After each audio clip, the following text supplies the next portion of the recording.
चलिए आज के इस वीडियो में हम लोग जो एनसीईआरटी की सीरीज हम लोगों ने स्टार्ट किया है उसमें some basic concept of chemistry का फर्स्ट लेक्चर हम लोगों ने देख लिया होगा। वो सभी बच्चे जिन्होंने फर्स्ट लेक्चर के वीडियोस नहीं देखे हैं तो वो direct some basic concept of chemistry जो कि एनसीईआरटी की सीरीज को हम लोग स्टार्ट कर रहे हैं उसका सेकेंड लेक्चर नहीं देखेंगे। पहले फर्स्ट लेक्चर देख लीजिए फिर सेकेंड, ठीक है। तो अब तक हम लोगों ने जो जो देख लिया था एक बार फटाफट देखेंगे। एटॉमिक मासेस हम लोगों ने देख लिए थे, फर्स्ट 20 एलिमेंट्स के क्या क्या याद रखने के लिए बोला था, आपको याद रखना चाहिए। हाइड्रोजन, हीलियम, कार्बन, नाइट्रोजन, ये सब। और कन्वर्जन कैसे मास को मोल में कन्वर्ट करते हैं, मोल को मास में कैसे कन्वर्ट करते हैं। अगर हम मास दिया हो तो उसके मोलर मास से डिवाइड कर देते हैं और अगर मोल दिया हो तो मोलर मास से मल्टीप्लाई कर देते हैं, जिससे कि मास पता चल जाता है, या फिर मास गिवन हो तो डिवाइड करके मोल बता देते थे। और उसके बाद हम लोगों ने देखा था इंपॉर्टेंस, तो ये तो सिंपल थ्योरी से पार्ट थे, उसको हम लोगों ने देख लिया। Nature of matter, solid, liquid, gas, ये कंप्लीट कर लिए थे। फिर मैटर जो है वो किस तरीके के होते हैं, मिक्सचर होते हैं और प्योर सब्सटेंसेस। प्योर सब्सटेंसेस बोले तो एलिमेंट और कंपाउंड, और जो मिक्सचर थे वो होमोजेनियस और हेट्रोजेनियस। और ये हमारे पास base, physical quantities and their units, length, mass, time, electric current, ये सब बेसिक सी चीजें हैं जो हमें आता है। प्रीफिक्स, कुछ प्रीफिक्सेस हमें याद होने चाहिए, जैसे पीको, नैनो, माइक्रो, मिली, सेंटी, डेसी। इनका मतलब क्या है कि जब भी कभी लिखे होंगे ये तो हम इनको कैसे रिप्लेस करेंगे। नैनो लिखा होगा तो हम उसकी जगह पे क्या लगा रहे होंगे, 10⁻⁹ नैनोमीटर लिखा है तो 10⁻⁹ मीटर लिख देंगे ऐसे। ये हो गए थे प्रीफिक्स। ये कुछ बड़ी बड़ी प्रीफिक्सेस हैं, जैसे किलो होगा तो क्या लिखेंगे, मेगा होगा तो क्या लिखेंगे, गीगा होगा तो क्या लिखेंगे, टेरा होगा तो क्या लिखेंगे, ऐसे ही कुछ है। सबको याद नहीं रखना है, जो मेन मेन है वो ध्यान रख लीजिए। टेम्परेचर के रिलेशन हम लोगों ने सीख लिए थे, डिग्री सेल्सियस और फ़ारेनहाइट में क्या था रिलेशन। सिग्निफिकेंट फिगर्स के रूल, ये आप फिर से रिवाइज कर लीजिएगा सारे रूल। सिग्निफिकेंट फिगर्स मैं एक दो यहाँ पे तुम्हें बोल रहा हूँ, उसको कर लीजिएगा। जैसे अगर कोई हमें देता 0.01089, इसमें कोई पूछता कितने सिग्निफिकेंट फिगर्स, तो जो बच्चे इसको स्टार्टिंग में देखेंगे फटाफट वो कमेंट करके बता सकते हैं इसमें कितने सिग्निफिकेंट फिगर्स, ठीक है, कितने सिग्निफिकेंट फिगर्स होंगे इसमें। और अगर हमारे पास एक और मैं इसमें दे देता कि हमारे पास बताएं, किसी ने लिख दिया है 1.87001, इसमें कितने सिग्निफिकेंट फिगर्स होंगे। और एक छोटा सा और मैं बोल देता हूँ 5005.00, इसमें कितने सिग्निफिकेंट फिगर्स होंगे, ठीक है। तो ये तीन स्ट्रक्चर्स, इनके सिग्निफिकेंट, ये तीन हमारे पास नंबर्स लिखे गए हैं, इनके सिग्निफिकेंट फिगर्स फटाफट कमेंट करके बताइएगा।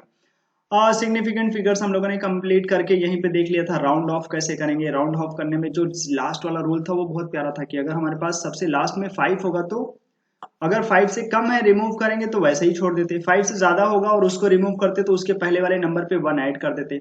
और अगर लास्ट में अगर केवल 5 हो तो हम देखते थे उसके पहले क्या है, 5 के पहले क्या है। अगर वो ऑड है तो हम उसको इवन बना देते एक एक्स्ट्रा ऐड करके, और अगर वो पहले से इवन है तो हम उसको वैसे ही छोड़ देते। जैसे 6.25 था तो फिर जब हम 5 को रिमूव करते तो इसका राउंड ऑफ 6.2 ही हो जाता। लेकिन अगर ये ऐसे होता 6.35, तो जब हम 5 को रिमूव करते तो ये इसको राउंड ऑफ करते समय 6.4 बोल देते।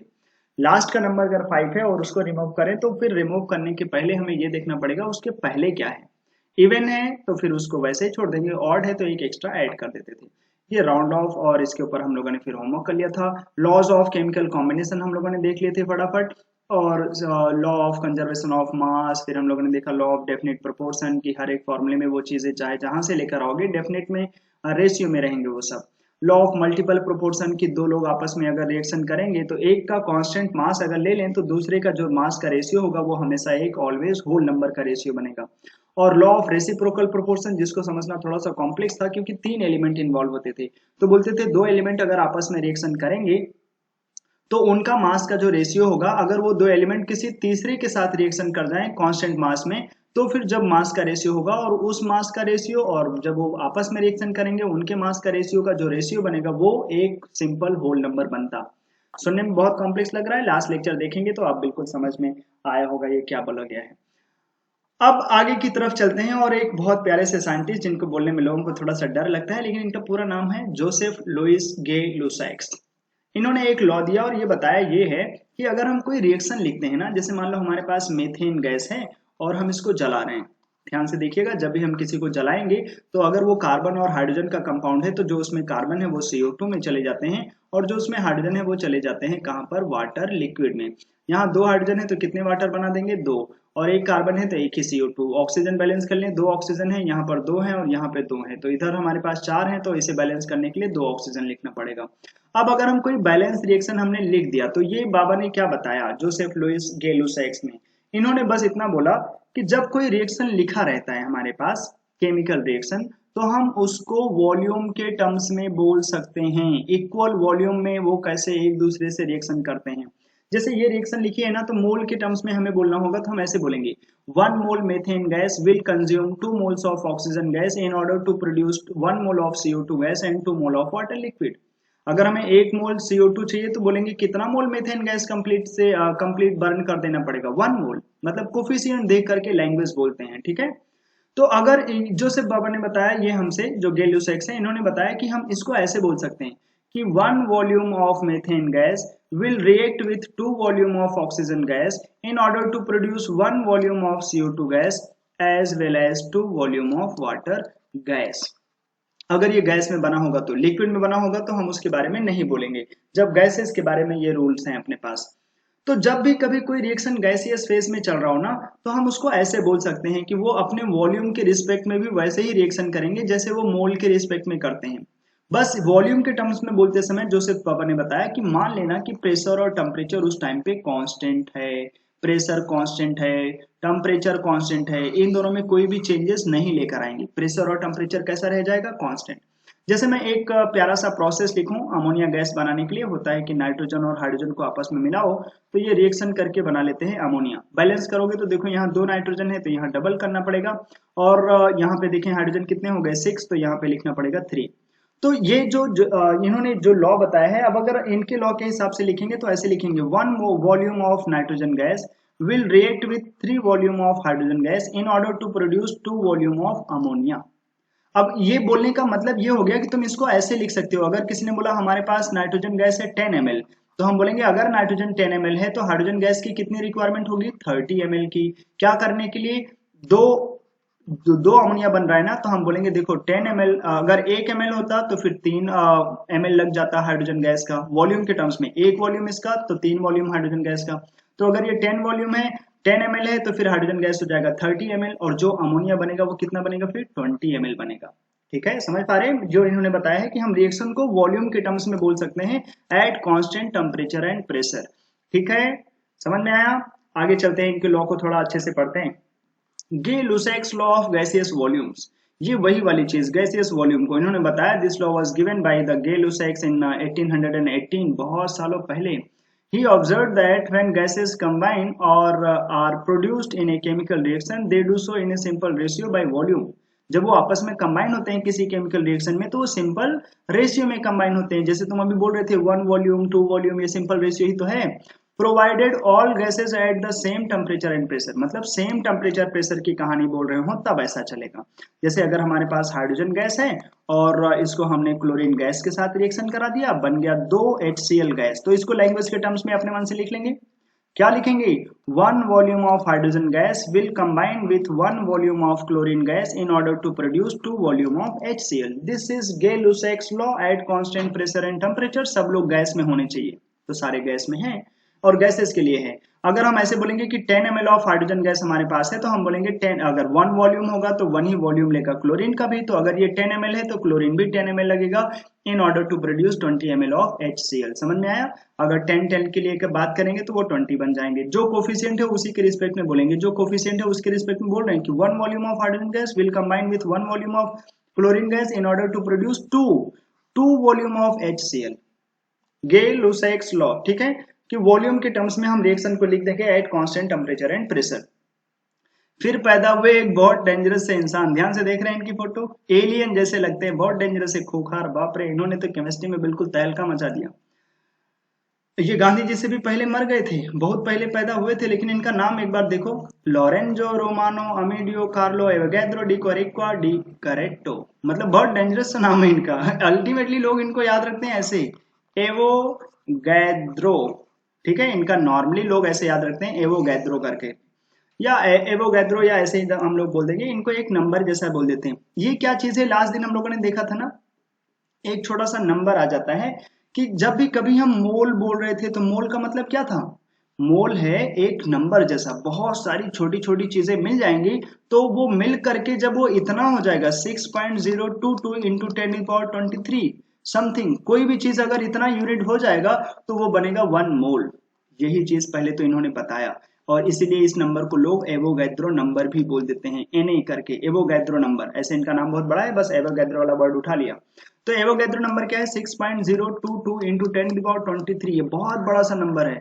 ये हमेशा किसको बताएगा, देखो एटम्स बहुत छोटे होते हैं, वो दिखते उठते नहीं हैं, तो इन्होंने बताया कि अगर इतने सारे हमारे पास किसी के एटम्स या किसी के मॉलिक्यूल, जैसे एक वाटर को तो तुम नहीं पकड़ पाओगे, लेकिन अगर बहुत सारे ऐसे वाटर के मॉलिक्यूल हो जाएं, बहुत सारे मतलब इतना 6.022 इंटू 10⁻23 मॉलिक्यूल्स ऑफ वाटर, तो हम उसको क्या बोल देंगे कि हमारे पास 1 मोल वाटर है, हमारे पास 1 मोल वाटर। 1 मोल H2O का मतलब क्या, एक वाटर है क्या, अकेला सिंगल, नहीं नहीं, तब तो उसको बोलोगे मॉलिक्यूल, एक मॉलिक्यूल है हमारे पास। लेकिन ऐसे कितने मॉलिक्यूल्स अगर इकट्ठा हो जाए तो क्या बोल देंगे, 1 मोल, बोलेंगे 6.022 इंटू 10⁻23।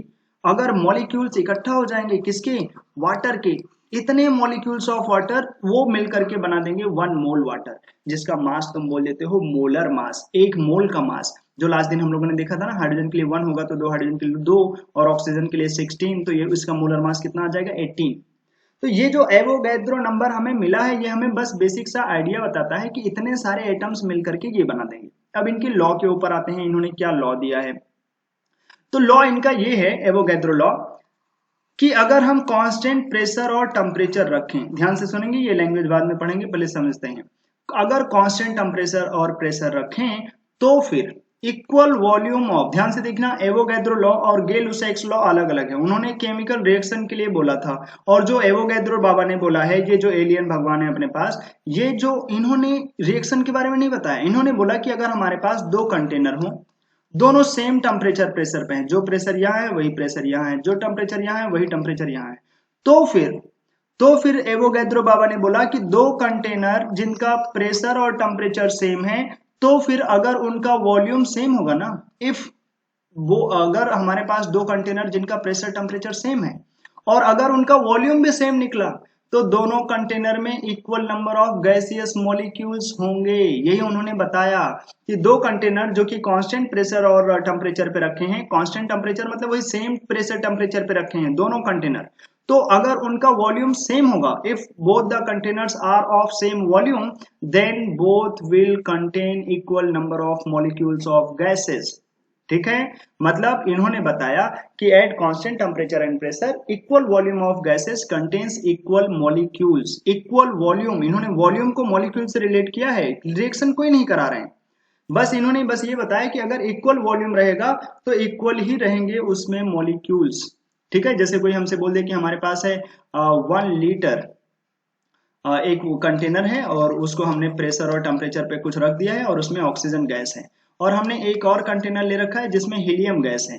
ठीक है, इसका भी वॉल्यूम 1 लीटर है और इसका प्रेशर टेम्परेचर भी सेम है जैसा पहले था। तो क्योंकि प्रेशर टेम्परेचर सेम रखा है तो एवोगैड्रो बाबा बोलेंगे कि देखो दोनों का वॉल्यूम तुमने 1 लीटर लिया, हाँ, तो जब दोनों का वॉल्यूम 1 लीटर है तो भले यहाँ पे तुमने ऑक्सीजन गैस ठूसा है, भले यहाँ पे तुमने हीलियम गैस डाला है, गैसेस अलग अलग हैं, लेकिन अगर कोई पूछे कि यहाँ पे मॉलिक्यूल्स कितने हैं ऑक्सीजन के, तो बोलेंगे उतने ही मॉलिक्यूल होंगे जितने मॉलिक्यूल यहाँ पर हीलियम के होंगे। ठीक है, क्या बताया इन्होंने, equal volume of container will contain equal molecules of gas if both are placed at constant temperature and pressure, और अगर दोनों का वॉल्यूम सेम है तो दोनों के मॉलिक्यूल्स भी सेम होंगे। आइए अब पढ़ते हैं। 1811 में क्या बोला एवोगैड्रो बाबा ने, कि बताया equal volumes of all gases at same temperature and pressure, equal volume of all gases at same temperature and pressure should contain equal number of molecules. समझ में आया ना, इक्वल नंबर ऑफ मॉलिक्यूल्स होंगे, जितने यहाँ ऑक्सीजन गैस के molecule होंगे उतने यहाँ पर हीलियम गैस के मॉलिक्यूल होंगे। Avogadro made distinction between atoms and molecule. अब ध्यान रखना, एटम और मॉलिक्यूल में डिफरेंस तो हम जानते हैं ना, जैसे सिंगल हीलियम क्या है, एटम, ठीक है, लेकिन बहुत सारे, अब जैसे हीलियम एग्जिस्ट भी कर जाता है तो ये मॉलिक्यूल भी है, लेकिन अगर हम O2 को पूछे तो ये क्या एटम है, नहीं नहीं, ये मॉलिक्यूल है, जबकि O क्या है, O है एटम। एटम एग्जिस्ट भी कर सकते हैं, नहीं भी कर सकते हैं, लेकिन मॉलिक्यूल एग्जिस्ट करता है। ठीक है, तो ये उन्होंने बोला है भैया, तुम्हारे एनसीईआरटी में साफ साफ लिख दिया है कि इतना तो हम मानते हैं कि तुम समझ रहे होगे, बचपन 9 से तुम ये एटम और मॉलिक्यूल सुनते चले आए हो, समझते होगे ये क्या चीज है। एटम्स में एग्जिस्ट, में not exist, but molecule will always exist. जैसे हीलियम एग्जिस्ट कर जाता है मोनो एटॉमिक, तो ये एटम भी हो सकता है सिंगल, और ये मॉलिक्यूल भी हो सकता है। लेकिन जो O2 है वो केवल मॉलिक्यूल है, इसका एटम कौन है? O। कोई पूछेगा O2 में कितने एटम है, तो बोलेंगे 2 एटम, इसीलिए इसको बोलते हैं डाई एटॉमिक। तो ये लॉ एक बार फिर से इन्होंने बताया, equal volume of gases will contain equal number of molecules if both are placed at constant temperature and pressure. समझ में आया? सेम वॉल्यूम सेम रखेंगे मॉलिक्यूल्स। अच्छा, हो गया, समझ में आ गया एवोगैड्रो वाला लॉ। वो हमें समझ में आना चाहिए। जैसे अगर कोई हमें ऐसे बोल देता ना, इस एवोगैड्रो लॉ के ऊपर एक छोटा सा प्यारा सा क्वेश्चन करा दें अगर तुम्हें, तो ऐसा करके ध्यान से देखिएगा। क्वेश्चन है अपने पास कि एक कंटेनर ले लिया हमने जिसका प्रेशर और टेम्परेचर उतना ही है जितना दूसरा वाला हमारे पास कंटेनर है, और हमने इसमें ऑक्सीजन गैस डाल दिया है, और ऑक्सीजन गैस मान लो हमने डाल दिया 8 ग्राम ऑक्सीजन गैस। दूसरे वाले कंटेनर में हमने ले लिया है 2 ग्राम हाइड्रोजन गैस। ठीक है, इस कंटेनर का वॉल्यूम है हमारे पास, सपोज चलो बोल देते हैं कि हमारे पास इस कंटेनर का वॉल्यूम है, या वॉल्यूम मैं नहीं बता रहा हूँ, चलो इसका वॉल्यूम हमें नहीं पता है, हम इसके वॉल्यूम को बोल देता हूँ VA और इसके वॉल्यूम को बोल देता हूँ VB। हमसे पूछेगा चलो बताओ VA और VB का रेशियो क्या होगा, what is the ratio of their volumes. ठीक है, दोनों के वॉल्यूम का रेशियो क्या होगा। चलो फिर, तो क्योंकि प्रेशर और टेम्परेचर सेम है ये बोल दिया है ना। हाँ, अब हम ये देखेंगे कि इस प्रेशर और टेम्परेचर पे इस कंटेनर में कितने मोल्स हैं।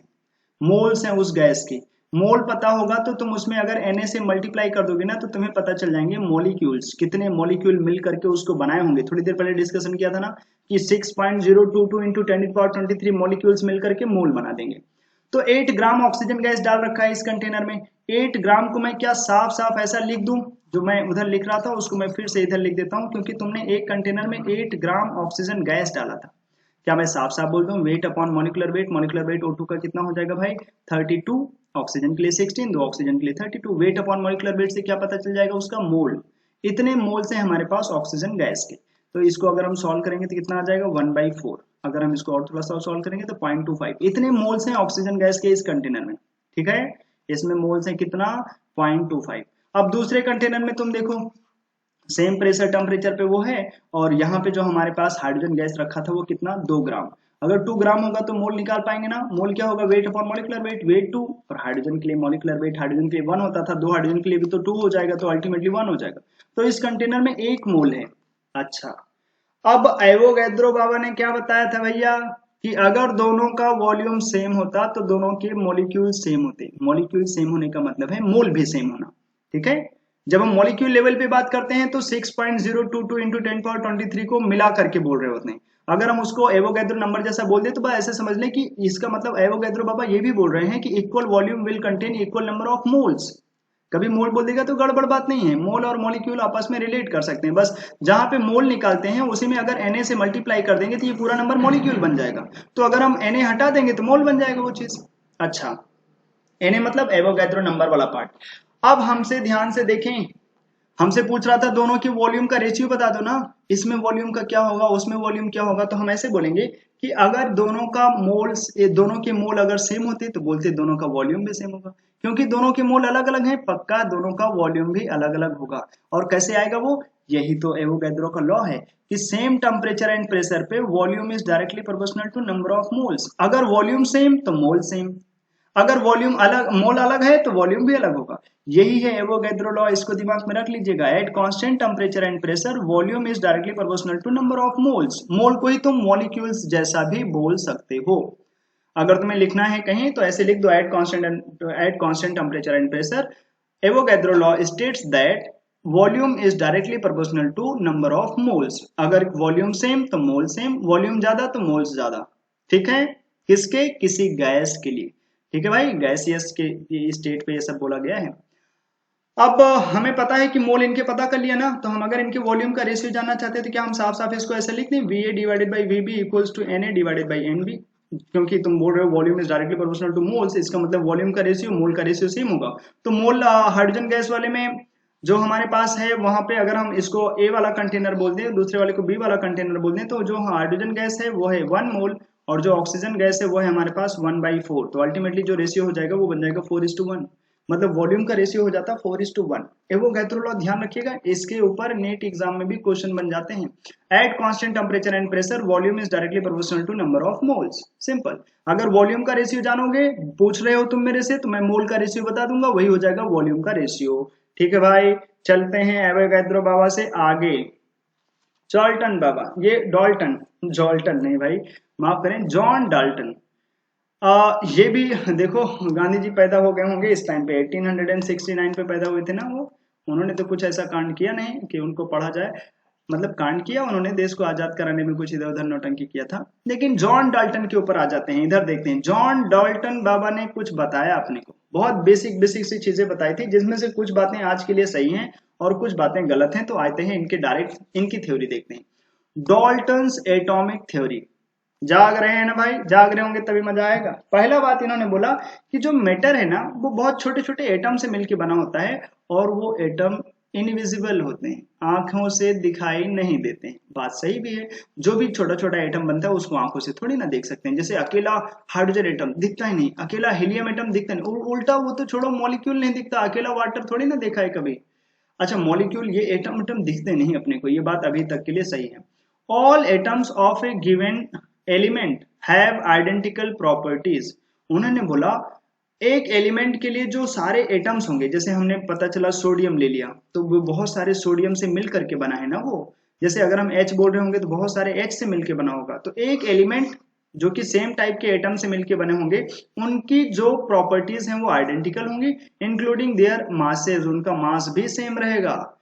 Atoms of different elements differ in mass. ये वाली बात इनकी आज के कॉन्टेक्स्ट में गलत है, लेकिन और सारी बात सही है कि अगर एक ही एटम को देखोगे तो जैसे हम बोल रहे हैं कि हमारे पास है आयरन, तो बहुत सारे आयरन से मिलके बना होगा वो, और हर एक आयरन की प्रॉपर्टी सेम होगी, हर एक आयरन का मास भी सेम होगा। जब हम आयरन लेकर चलते हैं तो बोलेंगे जो आयरन की रॉड है हमारे पास, वो तो बहुत सारे छोटे छोटे एटम से मिलके बना है ना आयरन के, और सबकी प्रॉपर्टीज सेम होगी।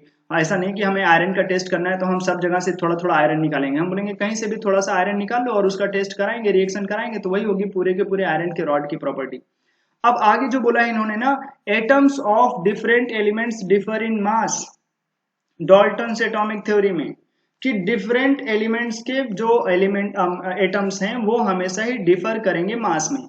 हमने देखा कि जैसे आर्गन का मास देखा था, कितना आया था 40, और कैल्शियम का भी मास आया था 40। अलग अलग ये थे, आर्गन अलग एलिमेंट का एटम है और कैल्शियम किसी और एलिमेंट का एटम है, लेकिन दोनों के मासेस सेम भी हो सकते हैं, जिसको नाम क्या दे दिया गया आगे चल करके, आइसो बार, सेम एटॉमिक मास वाले। तो इन्होंने, डाल्टन बाबा ने बताया था नहीं नहीं, मास भी सेम रहेगा, अगर वो मास डिफर कर जाएगा अगर एलिमेंट अलग अलग है तो। लेकिन ऐसा भी हो सकता है कि एलिमेंट अलग अलग हो और उनका एटॉमिक मास सेम हो जाए, उसी को बोल दिया आइसो बार। आगे बोला उन्होंने, compounds are formed when atoms of different elements combine in fixed ratio. ये भी आज के लिए सही है, जिसको हम लोगों ने बोल दिया डेफिनेट प्रोपोर्शंस। जब वो आपस में मिलेंगे तो एक डेफिनेट फिक्स रेशियो में मिलेंगे, जैसे वाटर बनना है तो 2H और 1O मिलेंगे हमेशा। Chemical reactions involve reorganisation of atoms. जब भी कोई केमिकल रिएक्शन कराते हैं तो एटम्स रीऑर्गेनाइज हो जाते हैं, तो ये भी ठीक बात है। जैसे तुम अभी H2 की रिएक्शन करा रहे थे Cl से, और दोनों मिलकर के ये बना दिए थे HCl, तो एटम्स रीऑर्गेनाइज हो गए ना। पहले H के पास H था, लेकिन वो H चला गया Cl के पास, और दूसरा भी Cl के पास पहले Cl थे, वो रीऑर्गेनाइज हो गए, अपनी लोकेशन चेंज कर रहे हैं, डीलोकलाइज हो गए। ऐसे बोल दें कि H के पास Cl, पहले H के साथ H था। तो वही है, जब भी कोई केमिकल रिएक्शन की बात करते हैं तो chemical reactions involve reorganisation of atoms. These are neither created nor destroyed in a chemical reaction। ऐसा नहीं होगा कि तुमने यहाँ H लिखा है रिएक्टेंट में तो प्रोडक्ट में से H गायब हो जाएगा। उसी को तो बैलेंसिंग करते थे कि यहाँ इतना हाइड्रोजन है तो उधर भी उतना हाइड्रोजन रहेगा। ये आज के लिए भी ठीक ठाक बात है, अगर वो रेडियो एक्टिव वाली रिएक्शन ना हो तो। Dalton's theory could explain the laws of chemical combination. समझ में आया? अभी थोड़ी देर पहले जो बोला था कि जो तुम बोल रहे हो कि नाइदर क्रिएटेड नॉट डिस्ट्रॉयड, और वो हमेशा जब कभी केमिकल रिएक्शन में रिएक्शन करेंगे तो मास तो सेम ही रह जाएगा ना, तो वो मास कंजर्वेशन वाली बात हो गई। जो भी उन्होंने पहले तुमने लॉस पढ़े थे ना सारे, वो सब डाल्टन बाबा की ये जो थ्योरी थी उससे एक्सप्लेन हो सकता है। बस एक ही छोटी सी प्रॉब्लम होगी डाल्टन बाबा ने, वो ये कि atoms of different elements differ in mass, ये बात इनकी गलत है, डाल्टन बाबा की ये बात गलत है अभी के कॉन्टेक्स्ट में। May be atoms are different but their atomic masses may be same, ठीक है, उसी को बोल दिया गया आइसोबार, उनके जमाने में नहीं था, याद है, ये बहुत पुरानी बात बता रहे हैं। अच्छा भाई, डाल्टन बाबा से निकलते हैं, अब कॉन्सेप्ट आ गया एटम, बहुत छोटे छोटे एटम से मिलकर के ये बने हैं, तो एटम किसको बोलते हैं, तो ये भी बचपन से पढ़ रखा है। One atomic mass unit is, अब एटॉमिक मास पढ़ रहे हैं हम लोग, एटम एटम नहीं, एटॉमिक मास क्या है, one atomic mass unit is defined as a mass exactly equal to 1/12 of the mass of carbon 12 एटम। बस जस्ट तुम्हें याद रखना है, एटम बहुत छोटे होते हैं, बहुत छोटे, और बहुत सारे एटम मिलकर के 1 मोल एटम बनाएंगे। तो एक एटम को अगर पूछोगे ना कि एक एटम अपना मास बता दो, जिसको तुम देख भी नहीं सकते थे, बहुत कम होता है। डेफिनेशन मन करे तो ये वाली आप खा जाइए, नहीं तो ये याद रखिए कि जो एक एटम है उसके मास को क्या बोल रहे हैं, 1 एटॉमिक मास यूनिट। और वो आया कैसे है, जो कार्बन 12 एटम है ना, उसका मास निकाला और उसको 1/12 कर दिया। जो कार्बन है, कार्बन का जो वो वाला कार्बन का फॉर्म उठाया जिसका एटॉमिक मास 12 होता है, तो कार्बन 12 के एक एटम का मास निकाला और उसको 1/12 कर दिया, फिर जो मास आया उसी को बोल दिया AMU। AMU ये क्या चीज है भाई, एटॉमिक मास यूनिट। तो फिर वहां से डिसाइड कर दिया कि एक एटम का मास कितना होगा, तो उन्होंने एक जनरल सा टर्म आया, कार्बन 12 का मास निकालो, उसको 1/12 से मल्टीप्लाई कर दो, फिर जो हमारे पास मास आएगा उसको बोल दिएगा 1 एटम का मास। तो 1 एटम का मास कितना है भाई, बहुत कम, बहुत ही ज्यादा कम। अगर तुम इसको किलोग्राम में लिखोगे ना तो ये बनेगा 1.66, या ऐसे लिख लेते हैं चलो 1.66 इंटू 10⁻⁻27 किलोग्राम जैसा, क्योंकि अगर तुम ग्राम को किलोग्राम में बदलोगे तो इंटू 10⁻³ करना पड़ेगा। तो सोचो ये बहुत ही कम है, बहुत ही कम, क्योंकि एटम का मास देख रहे हैं ना, 1 AMU इक्वल्स टू, ये ध्यान रखना, किलोग्राम में 1.66 इंटू 10⁻⁻27 किलोग्राम, बहुत कम होता है। और ये क्या है, 1 AMU, 1 एटम का मास, एटॉमिक मास यूनिट बोल देते हैं। It is defined as the mass exactly equal to the 1/12 of the mass of the carbon 12 एटम। अच्छा, एवरेज एटॉमिक मास क्या चीज है, देखो तुम्हें बताया था ना कि जैसे क्लोरीन है ना, इसका एटॉमिक मास कितना बताया था तुम्हें, 35.5। अरे भैया 35.5 कैसे हो गया होगा इसका एटॉमिक मास, सबका तो एटॉमिक मास एक नंबर आ रहा था एग्जैक्ट में। तो जिसका एटॉमिक मास ऐसे आ जाता है ना, इसका मतलब है कि वो एक्चुअली में जब तुम क्लोरीन को एटमॉस्फेयर में देखोगे, हो सकता है वो अपने आइसोटोप्स में एग्जिस्ट करता हो। आइसोटोप मतलब एटॉमिक नंबर तो 17 ही रखे, लेकिन एटॉमिक मास कभी 35 वाला, और कभी ऐसे हमारे पास क्लोरीन 36 वाले नेचर में मिलते हैं। तो अगर ऐसा हुआ, या क्लोरीन 37 वाले भी हमारे पास नेचर में मिलते हैं, तो जो हमारे पास क्लोरीन है ना, उनके डिफरेंट डिफरेंट एटॉमिक मासेस जो है एग्जिस्ट करते हैं सेम एटॉमिक नंबर के लिए। एटॉमिक नंबर सेम है लेकिन एटॉमिक मास अलग अलग हैं, तो इनको बोलते हैं आइसोटोप्स। तो for in case of isotope ऐसा होगा कि वो कई तरीके के एटॉमिक मास में एग्जिस्ट करेगा, लेकिन हमें तो कोई एक मास ही यूज करना है, इसलिए हम उन सबका एवरेज निकाल लेते हैं और वो वाला यूज कर लेते हैं। तो एवरेज निकालते समय हो सकता है कभी पॉइंट पॉइंट बन जाए, ठीक है। तो जब भी कभी बोलेगा एवरेज एटॉमिक मास तो उससे बहुत डरिए नहीं, बस इसका मतलब है कि हमारे पास आइसोटोप्स हैं।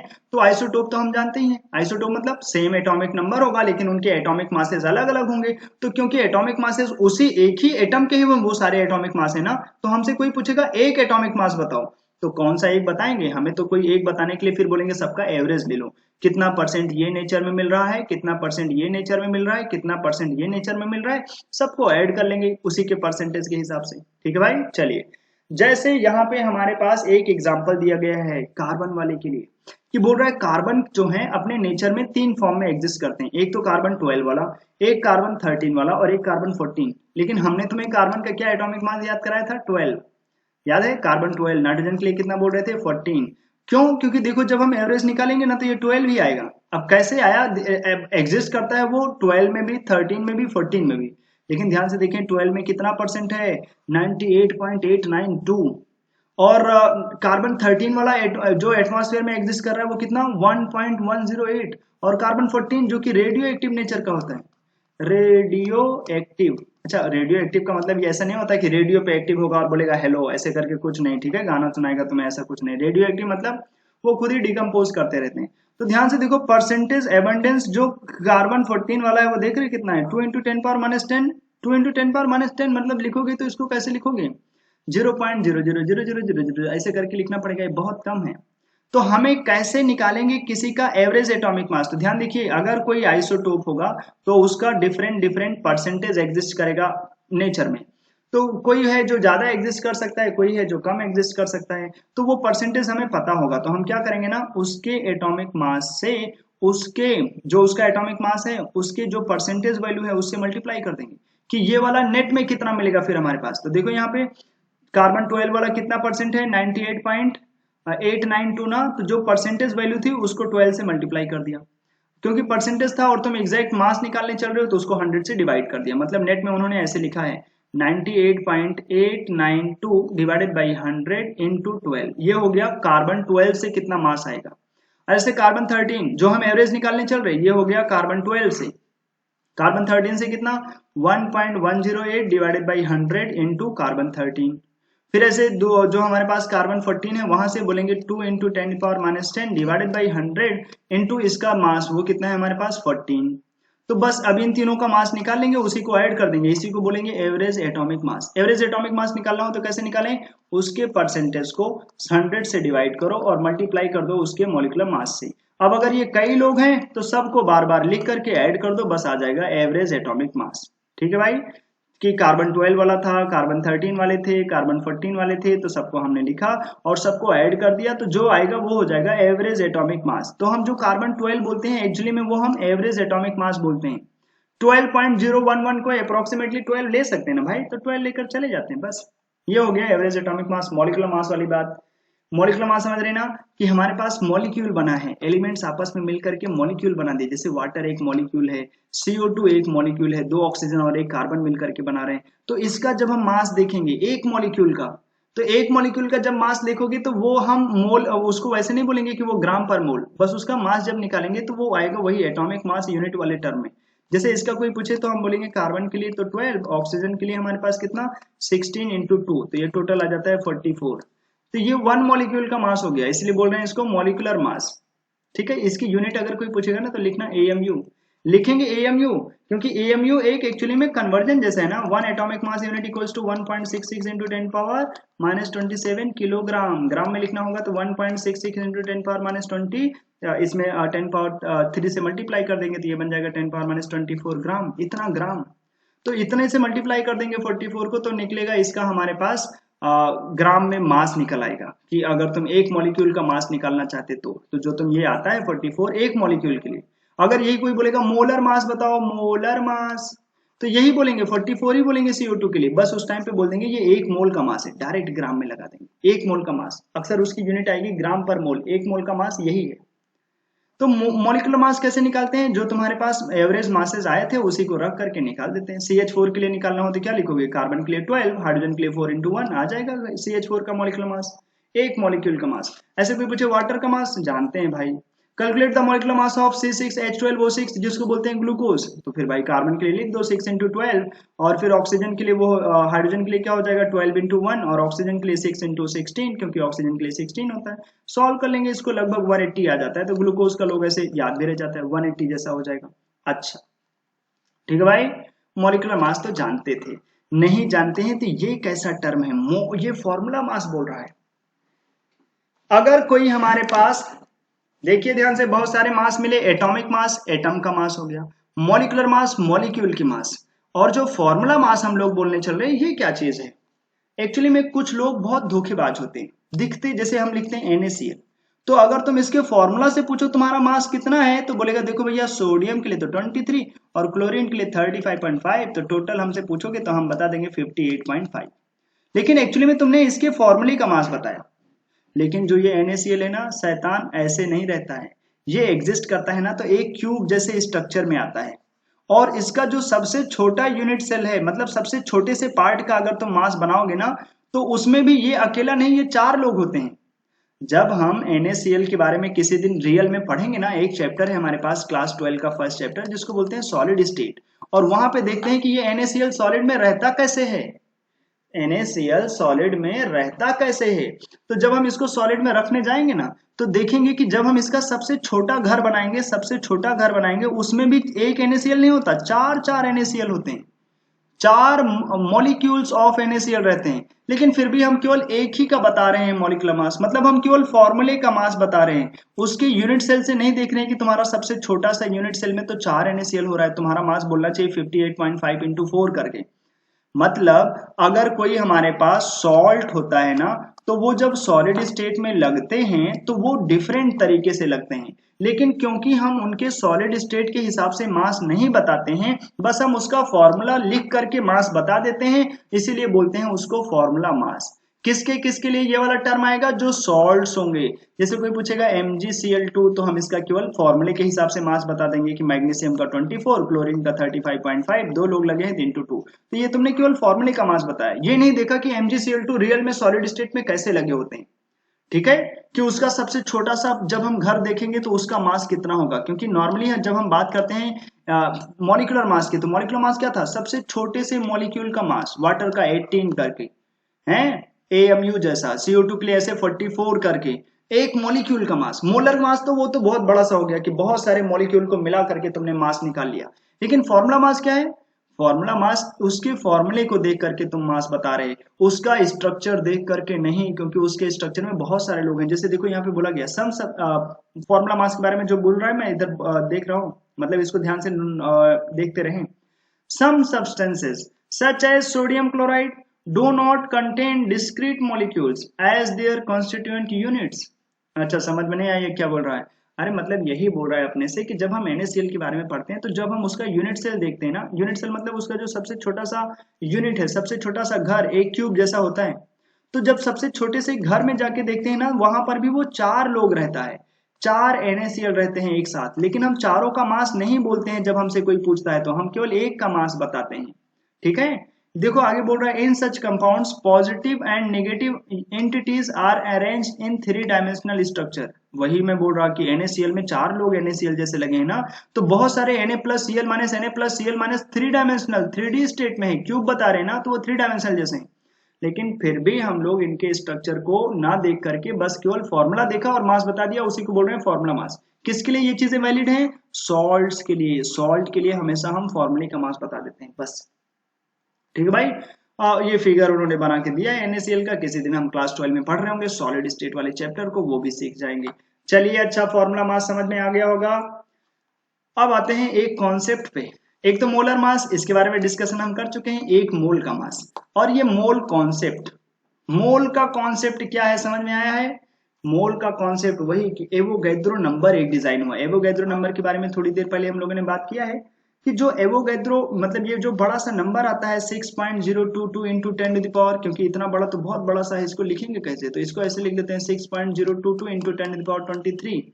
इतनी चीजें अगर किसी की भी इकट्ठा हो जाए, अगर इतना हमारे पास हो जाए पेन, तो बोलेंगे 1 मोल पेन हो गया। तो ये पहले कॉन्सेप्ट समझ में आ जाए कि इतनी चीजें मिल करके जो बनाएंगे उसको बोलेंगे 1 मोल। एक्चुअली में फिर क्या है? दिस नंबर ऑफ एंटिटीज, कौन सा नंबर जो हमारे पास इतना बड़ा सा है, इन 1 mole is so important that it is given A separate name. वो बोल रहे हैं कि 1 मोल को उन्होंने एक अलग सा नाम ही दे दिया, इतना सारा चीज मिल जाएगा तो इसको 1 मोल बोल देंगे। और इसका सिंबल उम्बल भी देखा था थोड़ी देर पहले, it is known as Avogadro's constant. Avogadro constant क्योंकि ये कांस्टेंट नंबर जैसा है 6.022 इंटू 10 पावर 23। अच्छा, अब ये चीज हम जानते हैं भाई कि 1 मोल ऑफ अगर हमारे पास वाटर मॉलिक्यूल्स हैं, इट मींस हमारे पास क्या है? 1 मोल वाटर है, इसका मतलब it means we have 6.022 into 10 power 23 water molecules. यहाँ मॉलिक्यूल लिखने की जरूरत नहीं थी। 1 मोल हाइड्रोजन एटम्स, इसका मतलब we have 6.022 into 10 power 23 atoms. इतने एटम्स मिलकर के एक मोल हाइड्रोजन एटम बनाएंगे। अच्छा भाई, तो वो मोल वाली चीज हम जानते हैं। अब आगे चलते हैं परसेंटेज कंपोजिशन। परसेंटेज कंपोजिशन निकालने के लिए लास्ट दिन बताया था, जैसे वाटर है, कोई पूछे बताओ हाइड्रोजन का परसेंटेज कंपोजिशन कैसे बताओगे, तो क्या लिखेंगे? टोटल मॉलिक्यूलर मास, हाइड्रोजन के लिए 2, और मतलब 2 हाइड्रोजन के लिए 2 और ऑक्सीजन के लिए 16। और हाइड्रोजन का मास कितना है? एक का हाइड्रोजन का एक है, लेकिन 2 हाइड्रोजन है तो 2, और परसेंटेज चाहिए इंटू 100। ये हो गया मास परसेंटेज ऑफ हाइड्रोजन। इसी में पूछता हमसे ऑक्सीजन का परसेंटेज बता दो, तो बोलेंगे देखो टोटल फॉर्मूले का मास फिर से वही हो जाएगा 2 + 16, एक हाइड्रोजन के लिए 1, 2 हाइड्रोजन के लिए 2, और ऑक्सीजन का मास कितना है? 16, और इंटू कर देंगे 100, तो ये हो जाएगा ऑक्सीजन का परसेंटेज। दोनों मिलाकर के 100% हो जाएंगे। तो परसेंटेज कंपोजिशन निकालना बहुत टफ नहीं है। जैसे कोई पूछे एथेनॉल में बता दो, चलो हम निकाल देते हैं पहले कार्बन का परसेंटेज। तो बोलेंगे टोटल मास लिखो, 2 कार्बन के लिए तो 2 इंटू 12, हाइड्रोजन के लिए 5 इंटू 1, फिर ऑक्सीजन के लिए 16 और एक हाइड्रोजन और है तो उसके लिए भी 1 लिखना पड़ेगा। ये हो गया टोटल फॉर्मूले का मास, मॉलिक्यूलर मास। और ऊपर क्या लिखेंगे, कार्बन का मास, 2 कार्बन है तो 2 इंटू 12 इंटू 100, ये हो गया कार्बन का परसेंटेज। कोई पूछे हाइड्रोजन का परसेंटेज बता दो तो वो भी बता देंगे, टोटल लिखेंगे 2 इंटू 12 कार्बन के लिए, और देखो टोटल हाइड्रोजन है 6 तो हम डायरेक्ट लिख देते हैं 6 इंटू 1, और ऑक्सीजन के लिए 16। ये हो गया टोटल मास। हाइड्रोजन का मास कितना है, 6 इंटू 1 इंटू 100 कर देंगे, ये आ जाएगा हमारे पास हाइड्रोजन का परसेंटेज। क्या हम सेम तरीके से ऑक्सीजन का परसेंटेज निकाल सकते हैं, बड़े आराम से। नीचे लिखेंगे टोटल मास, वही वाला टर्म, और ऊपर लिखेंगे ऑक्सीजन के मास, कितने ऑक्सीजन है, 1, और उसका मास कितना है 16 इंटू 100। नीचे क्या डालेंगे, यही वाला चीज डाल देंगे नीचे। ठीक है भाई, तो मतलब परसेंटेज कंपोजिशन निकालना बहुत ही आसान सा काम है भाई। अब आते हैं इंपेरिकल फॉर्मूला, या फिर बोल रहे हैं मॉलिक्यूलर फॉर्मूला। अच्छा, ये देखो मॉलिक्यूलर फार्मूला और एम्पिरिकल फार्मूला दोनों अलग अलग चीजें हैं। ये क्या चीज है, देखो ध्यान से हम बता रहे हैं तुम्हें। जैसे तुम कभी लिखते हो ग्लूकोज C6H12O6, तो ये हो गया इसका एक मॉलिक्यूल का फॉर्मूला, ठीक है, एक मॉलिक्यूल का फॉर्मूला। लेकिन अगर कोई पूछे इसको सिंप्लीफाइड वेज में लिखो तो क्या लिख सकते हो, 6 से डिवाइड कर सकते हैं, तो C1 बनेगा, H2 बनेगा और O1 बनेगा। ये जो सबसे सिंप्लीफाइड वेज है ना इसको लिखने का, वही है empirical formula. Empirical formula, empirical formula मतलब simplest ways in order to write the formula of any molecule. एक मॉलिक्यूल को सबसे सिंप्लीफाई करके लिख दें। हो सकता है फिर इस तरीके से धोखा हो जाएगा, शायद वो मॉलिक्यूल का एम्पिरिकल फॉर्मूले से तुम आइडिया नहीं लगा सकते कि वो रियल मॉलिक्यूल कौन है। ठीक है, जैसे ये है हमारा पास एम्पिरिकल फॉर्मूला, ये है मॉलिक्यूलर फॉर्मूला किसका, ग्लूकोज का C6H12O6। लेकिन उसका कोई पूछे एम्पिरिकल फॉर्मूला तो सिंप्लीफाई कर दो। जैसे एक एसिड होता है अपने पास जिसको हम लोग बोलते हैं फॉर्मिक एसिड, एसिड का नाम फॉर्मिक एसिड, फॉर्मूला होता है ऐसे HCOOH। अगर तुम इसको मॉलिक्यूलर फॉर्मूला बनाओगे तो एक कार्बन है, 2 ऑक्सीजन है और 2 हाइड्रोजन है, ये हो गया इसका मॉलिक्यूलर फॉर्मूला। ध्यान से देखो, 2 ऑक्सीजन 2 हाइड्रोजन, तो ये है इसका क्या, मॉलिक्यूलर फॉर्मूला। कोई पूछे इसका एम्पिरिकल फॉर्मूला बनाओ तो बोलेंगे यही होगा, क्योंकि ये तो सबसे सिंप्लीफाइड है, एक कार्बन 2 ऑक्सीजन और 2 हाइड्रोजन, इसको और सिंप्लीफाई नहीं कर सकते ना, तो यही इसका फॉर्मूला भी होगा, यही इसका मॉलिक्यूलर फॉर्मूला भी होगा। लेकिन एक बहुत छोटा सा कंपाउंड होता है जिसको बोलते हैं फॉर्मल्डिहाइड, फॉर्मल्डिहाइड, फॉर्मल्डिहाइड, इसका फॉर्मूला होता है HCHO। तो जो ये फॉर्मल्डिहाइड है, अगर तुम इसका मॉलिक्यूलर फॉर्मूला देखोगे तो एक कार्बन 2 हाइड्रोजन और एक ऑक्सीजन, ये हो गया इसका मॉलिक्यूलर फॉर्मूला। कोई पूछे इसका एम्पिरिकल फॉर्मूला बताओ तो बोलेंगे इसको सबसे सिंप्लीफाइड तरीके से लिखो, तो ऐसे ही तो लिखोगे C1H2O1, तो यही इसका सिंप्लीफाइड फॉर्मूला है। मतलब एम्पिरिकल फॉर्मूला और मॉलिक्यूलर फॉर्मूला सेम भी हो सकते हैं, और हो सकता है कि वो दोनों डिफरेंट बन जाए। जैसे इन केस ऑफ ग्लूकोज हम उसको सिंप्लीफाई करके अलग लिख सकते थे। जैसे एक प्यारा सा कंपाउंड होता है जिसको बोलते हैं विनेगर, विनेगर जानते हैं ना, अरे सिरका बोलते हैं हिंदी में, बांग्ला में क्या बोलते हैं पता नहीं है। विनेगर जिसका फॉर्मूला होता है, नॉर्मली अगर केमिकल नेम बोले तो बोलते हैं एसिटिक एसिड। एसिटिक एसिड का फॉर्मूला देखो तो ऐसे होता है CH3COOH। अब फॉर्मूला है CH3COH, लेकिन अगर इसका मॉलिक्यूलर फॉर्मूला देखोगे तो 2 कार्बन है और हाइड्रोजन ध्यान से देखो 4 है, और ऑक्सीजन कितने हैं 2, ये हो गया इसका मॉलिक्यूलर फॉर्मूला। लेकिन कोई पूछे इसका एम्पिरिकल फॉर्मूला बता दो, empirical formula of acetic acid तो कितना है कार्बन, अब देखो कार्बन तो 2 है, लेकिन हम 2 से डिवाइड कर सकते हैं ना इसको, तो 2 से डिवाइड कर दोगे तो सिंप्लीफाइड वेज क्या बनेगा, CH2O। तो ये जो सबसे सिंप्लीफाइड वेज आया ना, यही है इसका एम्पिरिकल फॉर्मूला। एम्पिरिकल फॉर्मूला क्या है, सिंप्लीफाइड वेज है किसी के फॉर्मूले को लिखने का, और मॉलिक्यूलर फॉर्मूला तो एग्जैक्ट उस एक मॉलिक्यूल का फॉर्मूला है। ठीक है भाई, चलिए समझ में आ गया होगा तुम्हें एम्पिरिकल फॉर्मूला क्या चीज है। और ये जैसे एम्पिरिकल फॉर्मूला के ऊपर एग्जाम में क्वेश्चन आ जाते हैं, बहुत टफ नहीं होता, ध्यान से देखिएगा, जो मैं बोलूं उसको वैसे फॉलो करोगे तो हो जाएगा। क्या करना रहता है एम्पिरिकल फॉर्मूले में, जैसे उन्होंने ऐसे क्वेश्चन दे दिया, find empirical formula of A compound, ये चीज एनसीईआरटी में नहीं है, ठीक है, ये चीज उन्होंने एनसीईआरटी में ऐसे दिया नहीं है, लेकिन हम लोग ऐसे कर लेते हैं क्योंकि एग्जाम में हमें क्वेश्चन मिलता है। Find empirical formula of the compound if M 68%, मतलब जो हमारे पास कंपाउंड है उसमें एक M है और एक है O, तो M जो है वो 68% है और जो O है वो कितना है 32%। क्या करेंगे, तो सबसे पहला काम ये है कि जो तुम्हारे पास M और O हैं, 2 लोग हैं ना आपके पास M और O, उनके लिए एक छोटा सा लिस्ट बनाएंगे। क्या लिखेंगे उनका, उनका पहले लिखेंगे वो कितना परसेंटेज है, ये है 68% और ये है 32%। फिर इन दोनों का लिखेंगे एटॉमिक मास, जो M है उसका एटॉमिक मास कितना दिया है 34, और जो O है उसका एटॉमिक मास तो हम जानते हैं 16। फिर हम क्या करेंगे, इनके परसेंटेज को डिवाइड कर देंगे इसके एटॉमिक मास से। मतलब ये क्या लिखा था, ये क्या था परसेंटेज, ये जो टेबल में लिखा है वो क्या लिखा है एटॉमिक मास। अगली जो टेबल बनाएंगे वो होगा परसेंटेज को डिवाइड कर देंगे एटॉमिक मास से। ठीक है, एम्पिरिकल फॉर्मूला बनाने का तरीका बता रहे हैं।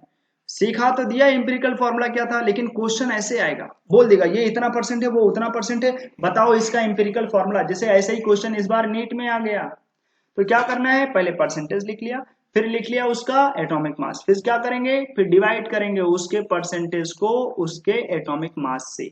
यहाँ पर 32 डिवाइडेड बाई 16, तो कुछ नंबर आ जाएगा। 68 डिवाइडेड बाई 34 बोले तो 2, और 32 डिवाइडेड बाई 16 बोले तो 2, ये भी 2 आ जाएगा। फिर जो आया है यहाँ पर ना, उसमें से पूछेंगे कौन छोटा है। अभी तो किस्मत ऐसी है दोनों ही 2 हैं।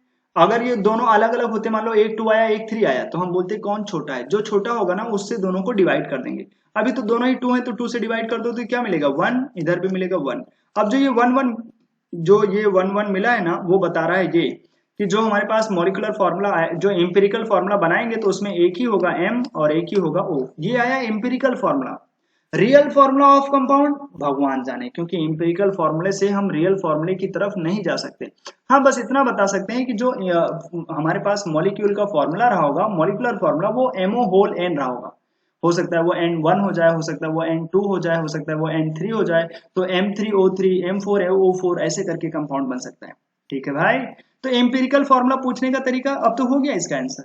क्या किया तुमने, परसेंटेज लिखा, एटॉमिक मास लिखा, दोनों को डिवाइड किया, जो वैल्यू आई है हमारे पास उसमें से जो छोटा है उसको दोनों को डिवाइड कर देना है, उसी दोनों को। जैसे यहाँ पे 2 आया था ना दोनों में, तो हमने 2 2 से फिर से डिवाइड कर दिया तो मिला 1 1। तो जो ये 1 1 मिला वही लिख दिया, बस एक M एक O बन गया आंसर। समझ में आया। ये वाला क्वेश्चन करेंगे, इस बार नीट का क्वेश्चन था। अरे दादा, इस बार नीट का क्वेश्चन था 2021 में। देखो वैसे ही क्वेश्चन है। बोल रहा है एक ऑर्गेनिक कंपाउंड है, 78% है वहां पर कार्बन, और बचा हुआ है हाइड्रोजन। अच्छा, मतलब 2 ही चीजें हैं, कार्बन है और हाइड्रोजन। अच्छा ठीक है भाई, कोई दिक्कत नहीं है। कार्बन कितना है 78%, और फिर हाइड्रोजन कितना परसेंट हो जाएगा, एक बार जल्दी से देखो। ये हो जाएंगे हमारे पास 22%।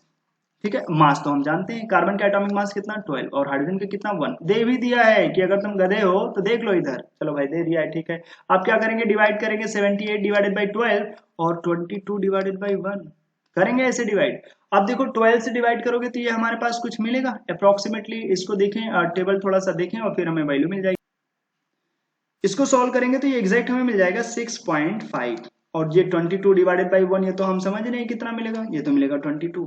कौन छोटा है 6.5, फिर हम 6.5 से दोनों को डिवाइड कर देंगे। तो इसको जब तुम 6.5 से डिवाइड करोगे तो ये कितना बन जाएगा 1, और इसको 6.5 से डिवाइड करो जल्दी से, 22 डिवाइडेड बाई हमें लिखना पड़ेगा 6.5, तो ये आ जाएगा लगभग 3.38 जैसा। अब कार्बन है 1 और हाइड्रोजन होगा 3.38। 3.38 को क्लोज तुम क्या बोल सकते हो, 4 तो नहीं बोल सकते ना, इसको हम नेग्लेक्ट करेंगे और ये 3 जैसा ही लिख देंगे, ये बन जाएगा CH3 जैसा। ठीक है, ये आ जाएंगे हमारे पास आंसर।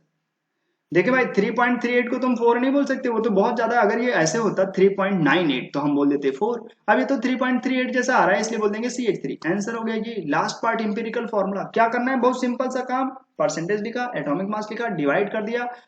जो उसमें से डिवाइड करने के बाद जो छोटा आ रहा है ना, 6.5 छोटा था, तो उससे दोनों को डिवाइड कर दो। 6.5 डिवाइडेड बाई 6.5, इधर 22 डिवाइडेड बाई 6.5, क्योंकि वही 6.5 छोटा था। फिर जो नंबर मिला वही है उसका एम्पिरिकल फॉर्मूला। और अक्सर फॉर्मूला बोलते समय वहां पे एक एग्जैक्ट नंबर बोलेंगे, तो जो 3.38 है उसको तुम, क्योंकि 4 ऑप्शन में 3.38 कहीं नहीं लिखा है, तो हम लिख देंगे CH3 जैसा। ठीक है भाई, आंसर हो गया। समझ में आ गया तो बोल देना। आगे चलते हैं, स्टोइकियोमेट्री एंड स्टोइकियोमेट्रिक कैलकुलेशंस। ये बहुत ही आसान सी चीज है, बस ध्यान से देखिएगा। जैसे यहाँ पे एक कंबसन लिख रखा है मैंने, मेथेन गैस को जलाया है, ले गए CO2 गैस और वाटर गैस। गैस लिखा है मैंने यहाँ पर, नॉर्मली कंबसन का मतलब होता है वाटर एज ए लिक्विड मिलेगा मुझे, लेकिन अभी जो यहाँ पे लिखा है सब गैस में लिखा है। तो हम इसको क्या क्या बोल सकते हैं, जब हम इसको लैंग्वेज में बोलेंगे तो ऐसे बोलेंगे 1 मोल। ध्यान से देखें, जब भी कभी ये कैलकुलेशन कुछ होता है ना, तो हमें मोल में बोलना आना चाहिए। तो जब भी कभी रिएक्शन लिखते हैं तो एक चीज जो हमेशा हमारे लिए सही होगी वो होगा कि हम रिएक्शन को मोल के टर्म्स में ऑलवेज बोल सकते हैं।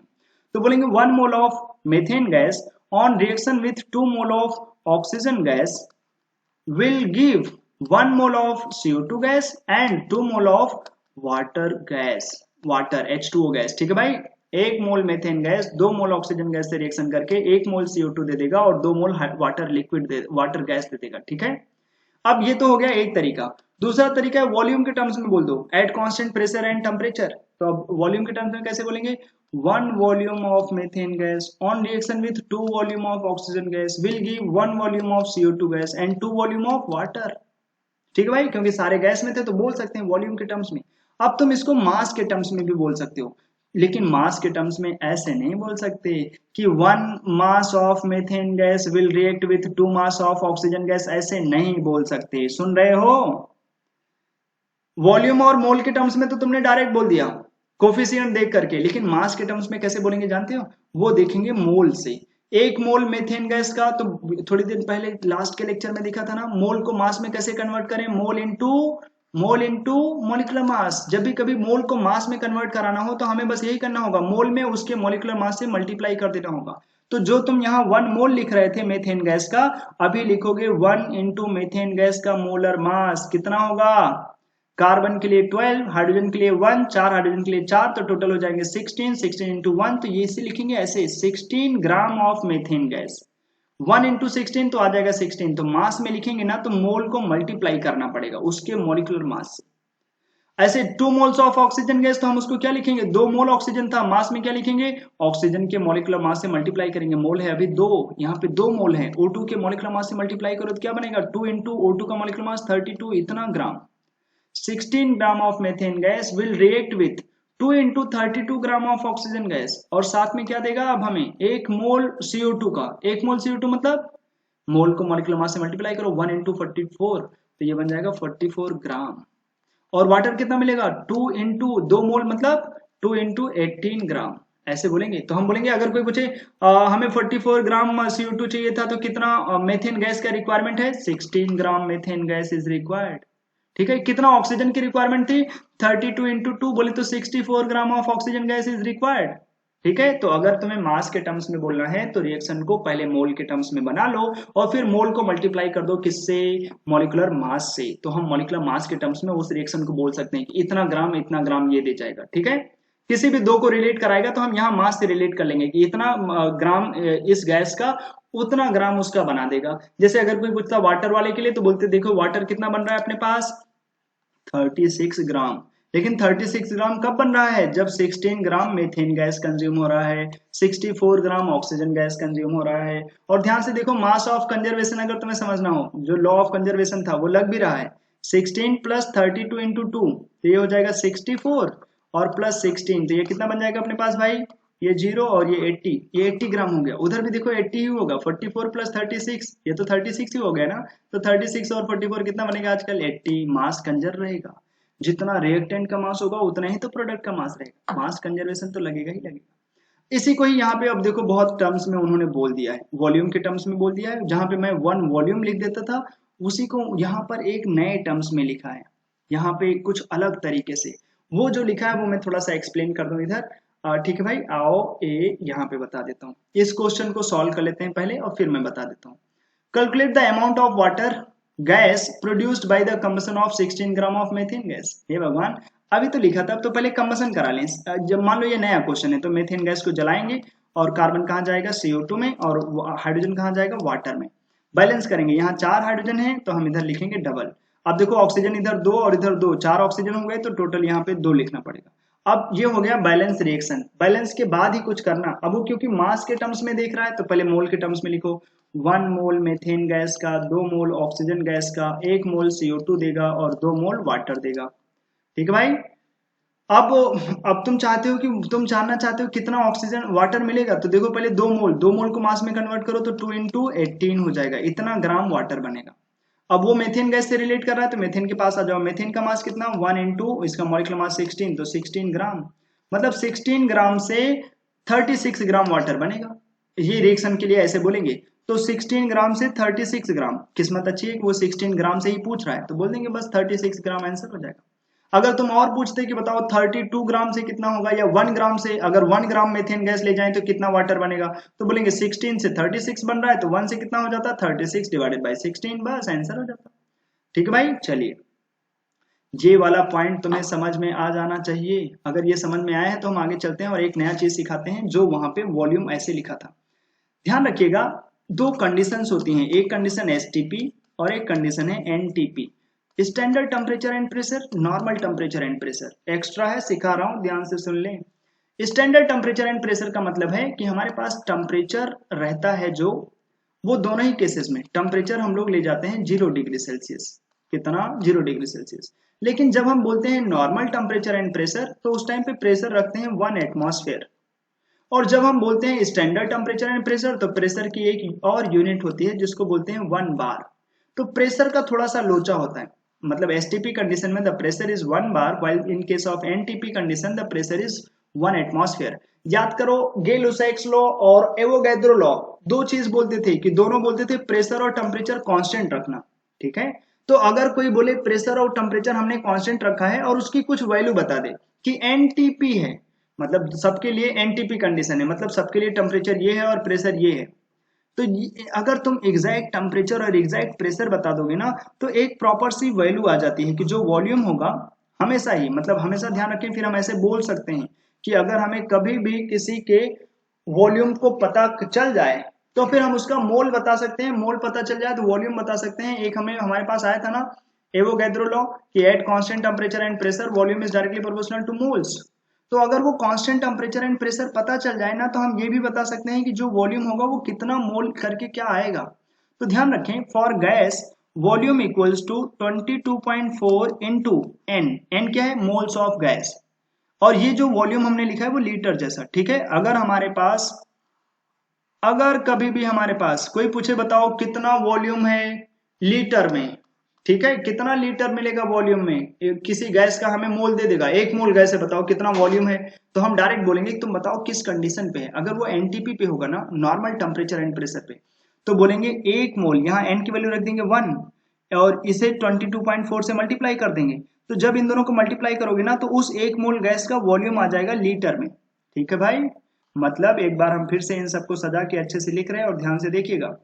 Eight normal temperature and pressure the volume of gas in litre equals to 22.4 into moles of gas. जितना मोल ऑफ गैस है रख दो। अगर कोई पूछेगा 1 मोल का बता दो volume, volume of 1 mole of gas, तो एन की वैल्यू 1 रख देंगे तो आ जाएगा 22.4।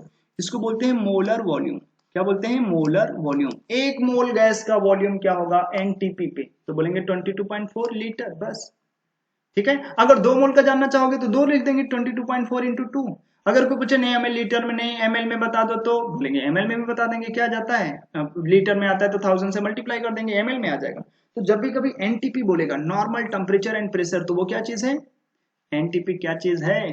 22.4 इंटू मोल से मल्टीप्लाई कर देंगे तो वो बन जाएगा वॉल्यूम। बस, गैस का मोल पता हो तो वॉल्यूम बता देंगे, यही कमाल है एनटीपी का।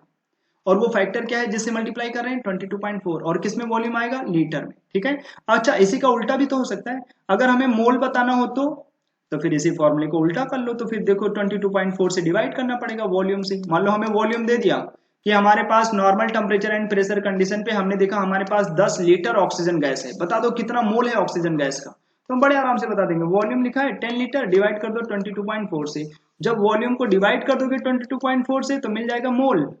वही सेम फॉर्मूला हम लिख रहे हैं, volume equals to 22.4 into mole. तो जब मोल निकालोगे तो वो क्या हो जाएगा? Volume divided by 22.4। बस यही लिख रहे हैं कि अगर उन्होंने वॉल्यूम दिया है तो हम मोल बता देंगे, और मोल दिया है तो मोल रख देंगे और इससे मल्टीप्लाई कर देंगे तो वॉल्यूम बता देंगे। कब? Normal temperature and pressure condition पे। समझ में आया? जैसे बोल रहा था 10 लीटर ऑक्सीजन गैस हमारे पास एट एनटीपी, तो बताओ कितना मोल है हमारे पास ऑक्सीजन गैस का, तो बस 10 लीटर डिवाइडेड बाई 22.4 कर देंगे तो हमें पता चल जाएगा कितना मोल है ऑक्सीजन गैस का। सेम ऑक्सीजन गैस के लिए नहीं, सबके लिए एनटीपी कंडीशन पे volume of gas will be equals to 22.4 into moles of gas in litre में आ जाएगा ये हमारा वॉल्यूम। ठीक है, मोलर वॉल्यूम क्या है? 1 मोल गैस का वॉल्यूम, तो जब भी कभी 1 लिखोगे तो वो हमेशा 22.4 बन जाएगा। ये तो हो गई एनटीपी की कंडीशन। दूसरी कंडीशन जो है हमारे पास एसटीपी की। एट एसटीपी वो क्या कहानी है? सेम ही रहता है, उस टाइम पे जो वॉल्यूम होगा लीटर में वो ऐसे ही आता है, बस वो थोड़ा सा अलग 22.4 ना आकर के वहां लिखेंगे 22.7 इंटू मोल, सेम तरीके से, बस यहाँ 22.7 करके थोड़ा सा वॉल्यूम वाला फैक्टर ज्यादा आता है। यहाँ पे अगर तुम मोलर वॉल्यूम निकालोगे तो आएगा 22.7 लीटर में। ठीक है, 1 मोल गैस का वॉल्यूम। समझ में आया? चलो अभी अगर तुम्हें ये पता चल जाएगा वॉल्यूम को मोल से कैसे रिलेट करें, तो फिर तुम बड़े आराम से बोल सकते हैं एक मोल का मतलब कितना वॉल्यूम। तो जब तुम ये वाली रिएक्शन थोड़ी देर पहले देख रहे थे ना, ये वाली रिएक्शन मीथेन गैस का, देखो उन्होंने कुछ स्टेटमेंट ऐसे लिखा था वॉल्यूम के टर्म्स में, इतना वॉल्यूम मीथेन गैस का, इतना वॉल्यूम ऑक्सीजन गैस का, क्योंकि वो मोल को डायरेक्ट वॉल्यूम में कन्वर्ट कर रहे थे। तो कैसे कन्वर्ट करेंगे मोल को डायरेक्ट वॉल्यूम में, मल्टीप्लाई कर देंगे 22.7 इंटू मोल से। तो ये 22.7 से अगर मल्टीप्लाई करोगे तो किस कंडीशन को मान के जा रहे हो, STP, standard temperature and pressure. अगर 22.4 को मल्टीप्लाई कर देते मोल से तो फिर वॉल्यूम मिलता, लेकिन ये NTP, normal temperature and pressure condition पे, ठीक है, क्योंकि वो 22.7 ले जा रहे थे, इसका मतलब उन्होंने क्वेश्चन में एसटीपी जैसा मान लिया होगा।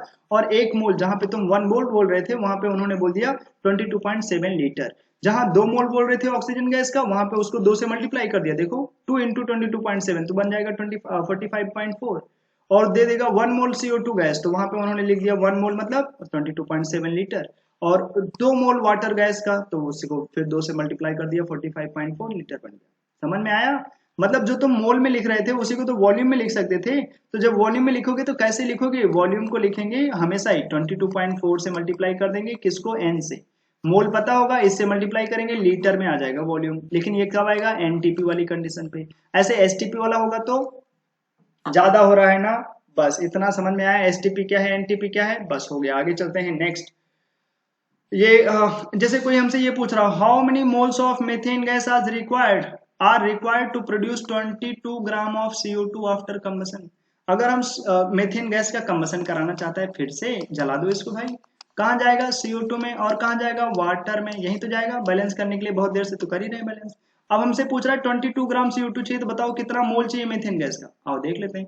देखो भाई हमें पता है कि अगर तुम इसका 1 मोल ले जाओगे तो CO2 का 1 मोल बनेगा। इसका मतलब अगर तुम इसका ले जाओगे 1 मोल, तो फिर वो कितना ग्राम में बनेगा, 1 मोल में कितना मास होगा उसका, 44, मतलब 1 मोल से इतना ग्राम बनेगा। तो बोलेंगे 44 ग्राम बनाने के लिए 1 मोल चाहिए, तो फिर भैया 22 ग्राम बनाने के लिए कितना चाहिए होगा, हाफ मोल, सिंपल, तो आंसर हो जाएगा हाफ मोल। ठीक है भाई, मतलब तुम देखो वो चाहता था कि मेथेन गैस को मोल में ही बोलो, इसलिए मैंने इसको मोल ही रखा, और तुम CO2 के लिए मास दे रहे थे ग्राम में, इसलिए मैंने उसको मास में कन्वर्ट कर लिया। और ऐसा कर सकते हैं हम लोग, तो बोलेंगे 1 मोल से इतना ग्राम बनाया गया है, इसका मतलब 22 ग्राम बनाने के लिए सोचो कैसे निकालते, 44 ग्राम से 1 मोल, तो फिर 1 ग्राम से क्या हो जाता, 1/44, तो 22 ग्राम से क्या हो जाता, 1/44 इंटू 22, मतलब इतना मोल लगेगा 22 ग्राम बनाने के लिए, तो अल्टीमेटली हाफ आ जाता, तो हाफ मोल लगेंगे अपने पास मेथेन गैस के, आंसर हो जाएगा ये। ठीक है भाई, नेक्स्ट लिमिटिंग रिएजेंट करके एक नया सा पॉइंट आएगा, बड़ा प्यारा सा है, ध्यान से देखिएगा। लिमिटिंग रिएजेंट मतलब नाम से ही समझ में आ रहा है ना, कि हम दो लोगों को जब रिएक्शन कराएंगे तो कभी ऐसा हो सकता है कि मान लो हम दोनों को खूब ज्यादा लेकर चले गए, और जब वो रिएक्शन किए आपस में तो पता चला एक है जो खत्म हो गया, दूसरा अभी भी बच गया है। तो जो बच गया वो लिमिटिंग नहीं है, वो एक्सेस में है, और जो खत्म हो गया रिएक्शन कराने पे किसी दो लोगों को मिलाए, और कोई ऐसा हो कि वो आपस में रिएक्शन करके कंज्यूम हो जाए। जैसे यहाँ पे देखो हमारे पास फोटो में उन्होंने कुछ ऐसा दे रखा है कि देखो ये कुछ कलर की बॉल्स है ना, जिसमें ध्यान से देखो जो ब्लू वाली कलर वाली बॉल्स हैं वो हमारे पास थोड़ी सी कम है। कितनी है अपने पास, 1 2 3 4 5 6 है, और वो रेड वाली बॉल से कंबाइन हो गई, मतलब वो आपस में रिएक्शन करके उन्होंने ऐसे बना दिया। अब बनाने के बाद देखो रेड वाली जो ब्लू वाली बॉल्स हैं वो तो खत्म हो गई, लेकिन रेड वाली बॉल्स अभी भी बच गई हैं, वो इंतजार कर रहे होंगे कोई ब्लू वाला और होता तो हम उसके साथ कंबाइन हो जाते, हम भी बना लेते। मतलब कोई पूछे यहाँ पे लिमिटिंग कौन सी बॉल थी, रेड वाली या फिर ब्लू वाली, रेड ना बोल करके पिंक बोल दें, तो कौन सा जो पिंक वाला है वो तो एक्सेस में है, पिंक वाला किस में है, एक्सेस में, लेकिन जो ब्लू वाला है वो खत्म हो गया ना, मतलब वही किस में है, लिमिटेड, लिमिटेड, उसी को बोल देंगे लिमिटिंग रिएजेंट। और ध्यान से देखना लिमिटिंग रिएजेंट का फायदा ये है कि जो लिमिटेड होगा अपने पास वो बताएगा कितना बनेगा। जैसे देखो कितने लोग मिलकर के कंपाउंड बना दिए होंगे, यहाँ पर मॉलिक्यूल बना दिए होंगे, बोलेंगे जितनी ब्लू बॉल्स होंगी, क्योंकि वो तो कम है, वही बता पाएगा कितना बनेगा। तो देखो 5 थे वो ब्लू वाली बॉल्स, तो 5 ही बन पाए, 1 2 3 4 5 और 6, सॉरी, तो फिर यहाँ पे 6 था अपने पास। ब्लू वाली बॉल्स कितनी है अपने पास, 6, और इसी वजह से केवल 6 ही बन पाया और नहीं बन पाया। जो लिमिटिंग होगा वो प्रोडक्ट डिसाइड करता है, तो जो कम होगा वो लिमिटिंग होगा, और वही डिसाइड करेगा कि और लोग बनेंगे कितना। समझ में आया? इसीलिए लिमिटिंग रिएजेंट रिएक्शन में बड़ा इंपॉर्टेंस रखता है। आगे चलते हैं और इसके ऊपर तुम्हें थोड़ा सा क्वेश्चन करके दिखाते हैं।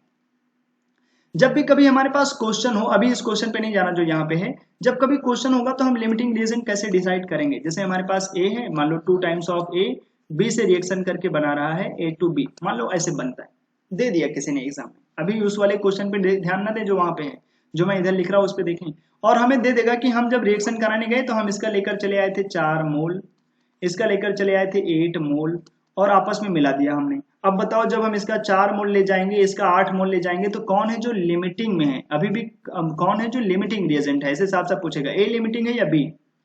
तो कैसे बताएंगे, एक सस्ता तरीका, ध्यान से देखना, हमेशा ये नहीं बोलना जो कम है वो लिमिटिंग, क्योंकि तुम्हें कभी कभी धोखा हो सकता है। ध्यान से देखना, हमेशा क्या करेंगे, जो हमें गिवन डेटा दिया होगा कि ये कितना है वो कितना है, उसको डिवाइड कर देंगे लिमिटिंग रिएजेंट निकालने के लिए। ध्यान से देखना, मैं इधर लिख रहा एल आर, तो लिमिटिंग रिएजेंट निकालने के लिए उसके जो गिवन वैल्यू है उसको उसके कोफिशिएंट से डिवाइड कर देंगे, 4 डिवाइडेड बाई 2। यहाँ पे इसका कोफिशिएंट है 1, तो 8 को डिवाइड कर देंगे 1 से। तो अब जो आएगा ये वैल्यू कितना मिली 2, ये कितना मिल रहा है 8, कौन है कम, जब हम जो गिवन वैल्यू है उसको कोफिशिएंट से डिवाइड कर देंगे और जो कम मिलेगा वो बनेगा लिमिटिंग रिएजेंट। तो ये तो मिला 2, वो मिला 8, तो कौन कम है, 2 कम है, इसका मतलब जो ए वाला है वो लिमिटिंग है। तो साफ साफ बोल देंगे ए है लिमिटिंग रिएजेंट। क्या है वो, लिमिटिंग रिएजेंट। ठीक है, कुछ लोग बोलेंगे वो तो पहले से ही कम दिख रहा था 4 मोल, तो वो तो पक्का लिमिटिंग रिएजेंट होगा। नहीं भाई, अगर हम इसी क्वेश्चन को ध्यान से देखना, अगर ऐसे लिख देता 2 times of A plus B और चला गया वो बना रहा है ए टू बी, किसी ने बोल दिया ये हमारे पास 10 मोल है और ये हमारे पास है 6 मोल, आप कोई पूछता कौन लिमिटिंग, तो तुम्हें लगता है ये 6 मोल बी लिमिटिंग है, लेकिन नहीं, लिमिटिंग रिएजेंट निकालने के लिए जो गिवन वैल्यू है उसको कोफिशिएंट से क्या कर देंगे, डिवाइड कर देंगे। गिवन वैल्यू अक्सर मोल में होना चाहिए तब ऐसा करना। तो 10 को 2 से डिवाइड करो तो क्या बन जाएगा 5, और 6 को 1 से डिवाइड करो, जो उसका कोफिशिएंट है रिएक्शन में, यहाँ तो 1 है ना, तो 6 को 1 से डिवाइड करेंगे तो 6 आएगा, कौन कम मिल रहा है 5, तो जो कम मिला है इसका मतलब वो लिमिटिंग, अभी भी ए ही लिमिटिंग रिएजेंट है। बोलेगा एल आर कौन है यहाँ पर, लिमिटिंग रिएजेंट कौन है, तो बोलेंगे ए।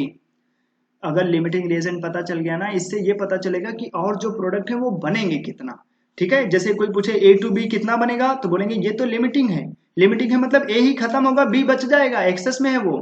तो हम ए से पूछेंगे देखो भाई तुम 2 लोग मिल करके ये 2 मोल, ये इसका 2 मोल, वो कितना मोल बनाएगा 1 मोल, तो जब इसका 10 मोल होगा तो वो कितना मोल बनेगा भाई, 2 से 1 बनता था तो 10 से 5 बनेगा। इसका मतलब ए टू बी कितना बनेगा वो ये बताएगा, ए वाला बताएगा, जो लिमिटिंग है वो बताएगा कि प्रोडक्ट कितना बनेगा, क्योंकि लिमिटिंग वाला ही खत्म होगा तो वही डिसाइड कर पाएगा प्रोडक्ट कितना बनेगा, जो एक्सेस में है वो तो बच जाएगा। तो पहले तो ये डिसाइड करें लिमिटिंग रिएजेंट पता कैसे करेंगे। एक और मैं दे रहा, नाइट्रोजन गैस है हमारे पास और 3 हाइड्रोजन से मिलकर के बना दिया उन्होंने अमोनिया, बैलेंस कर दिया हमने इसको।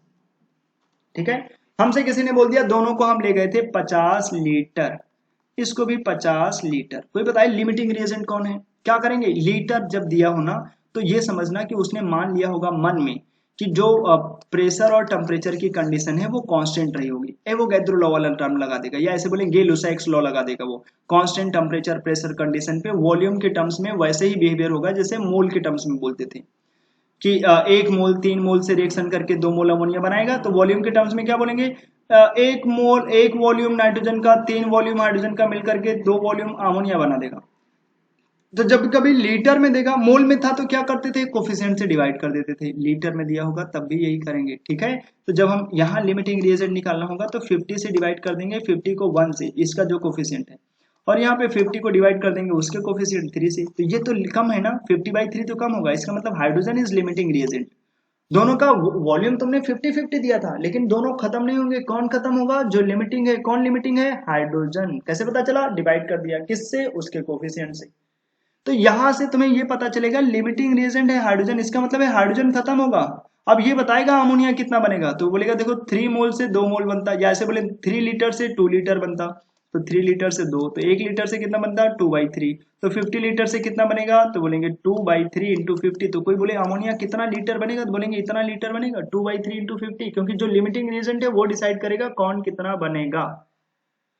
बोलो भाई लिमिटिंग रिएजेंट निकाल पाओगे आप, आओ देखते हैं एक एक करके, फिर क्वेश्चन पे चलते हैं एक एक करके जो अपने पास क्वेश्चन है, ध्यान से देखिए। पहला, identify the limiting reagent if any in the following reaction mixture. आओ देखते हैं, वो बोल रहा है अगर कोई लिमिटिंग रिएजेंट है तो बताओ कौन है। हो सकता है कोई लिमिटिंग हो ही ना, दोनों खत्म हो जाए तो कोई लिमिटिंग नहीं होगा। आए, अभी बोल रहा है कि ए और B2 आपस में मिल रहे हैं, क्योंकि B2 एक मॉलिक्यूल है और जो हमारे पास A है यहाँ B2 लिख लेना, A है वो हमारे पास एक एटम है, दोनों आपस में मिल करके बना रहे हैं AB2। अब ध्यान से देखो ये कितना है 300 एटम्स और ये कितना है 200 मॉलिक्यूल्स। ठीक है, एटम और मॉलिक्यूल्स के टर्म्स में दिया है, इसका मतलब इन लोगों को मोल में हम कन्वर्ट करा सकते हैं। मतलब चाहो तो मोल में कन्वर्ट कराओ, नहीं तो ऐसे डायरेक्ट बोल सकते हो। ध्यान से देखो, कोफिशिएंट से डिवाइड करो, इसको 1 से डिवाइड करोगे, इसका भी कोफिशिएंट 1 है तो उसको भी 1 से डिवाइड कर दोगे। कौन कम है भाई, 200 या फिर 300? ये कम है ना, जो कम है वो लिमिटिंग रिएजेंट बोलेंगे। लिमिटिंग रिएजेंट है यहाँ पर B2, B2 is limiting reagent, मतलब B2 हो जाएगा खत्म। तो B2 से पूछेंगे बताओ अगर तुम खत्म होगे तो AB2 कितना बनेगा, तो बोलेगा देखो एक मोल को बनाता, तो मैं 200 हूं तो ये 200 बनेगा, ये 200 मॉलिक्यूल है तो प्रोडक्ट बन जाएगा 200 मॉलिक्यूल्स। समझ में आया? चलिए, तो ये इसमें लिमिटिंग रिएजेंट पता चल गया। अगला केस, जैसे ये मोल में दिया है, बोल रहा है A और B2 आपस में रिएक्शन करके बना देंगे AB2। ये है 2 मोल, ये है 3 मोल, तो लिमिटिंग बताओ, दोनों का कोफिशिएंट 1 है तो 1 से डिवाइड कर देंगे, क्योंकि लिमिटिंग रिएजेंट जानना चाहता है। तो बोलेंगे देखो ये तो कम आएगा तो यही लिमिटिंग है, तो यहाँ पर A लिमिटिंग रिएजेंट हो गया। अगला, जैसे अब हमसे बोल रहा है कि A और B2 आपस में रिएक्शन कर रहे हैं और जहां पे हमारे पास दोनों 100 है। अरे भैया, जब दोनों 100 है और उनका कोफिशिएंट भी 1 है तो 1 से डिवाइड करोगे तो वो 100 ही रह जाएंगे, तो इसका मतलब दोनों खत्म हो जाएंगे ना, तो ये लिमिटिंग रिएजेंट होगा ना वो, दोनों कंज्यूम हो जाएगा, क्योंकि दोनों ही तुम बोल रहे सेम ही है, तो सेम ही है मतलब दोनों कंज्यूम हो जाएंगे। अगर कोई अलग होता 1 से डिवाइड करने पे, जब उसको लिमिटिंग रिएजेंट ढूंढोगे तो ये भी आएगा 100, वो भी आएगा 100, 1 से डिवाइड करने के बाद भी दोनों सेम ही है, कोई छोटा नहीं है तो कोई लिमिटिंग नहीं है, मतलब दोनों खत्म हो जाएंगे। किसी से भी पूछ लो प्रोडक्ट कितना बनेगा, सही आंसर आ जाएगा। अच्छा, ये वाले में बताओ, limiting reagent A plus B2 जा रहा है AB2 में, और हमारे पास ये है 5 मोल और ये है 2.5। अब कैसे बताएं भाई, कोफिशिएंट 1 है ना, कोफिशिएंट 1 है तो 1 से डिवाइड कर दो फटाफट, तो फिर से ये कम आएगा, इसका मतलब ये लिमिटिंग रिएजेंट है। लिमिटिंग रिएजेंट इज B2, इसका मतलब ये है कि B2 डिसाइड करेगा कौन कितना बनेगा। यहाँ पे फिर से B2 होना चाहिए, B2 करके लिखा होगा अपने पास। ठीक है भाई, बोलो। चलें, अच्छा, तो जो कम है कोफिशिएंट से डिवाइड करने के बाद वो लिमिटिंग रिएजेंट आता है। जैसे कोई यहाँ पे पूछे बताओ लिमिटिंग रिएजेंट कौन है, कि हमारे पास A है 2.5 और B2 है 5 मोल, तो फिर से कोफिशिएंट क्योंकि 1 है तो 1 से डिवाइड करेंगे तो जो कम है वही कम रहेगा, तो ये बन जाएगा अभी लिमिटिंग रिएजेंट, A हो जाएगा लिमिटिंग रिएजेंट। ठीक है भाई, चलो।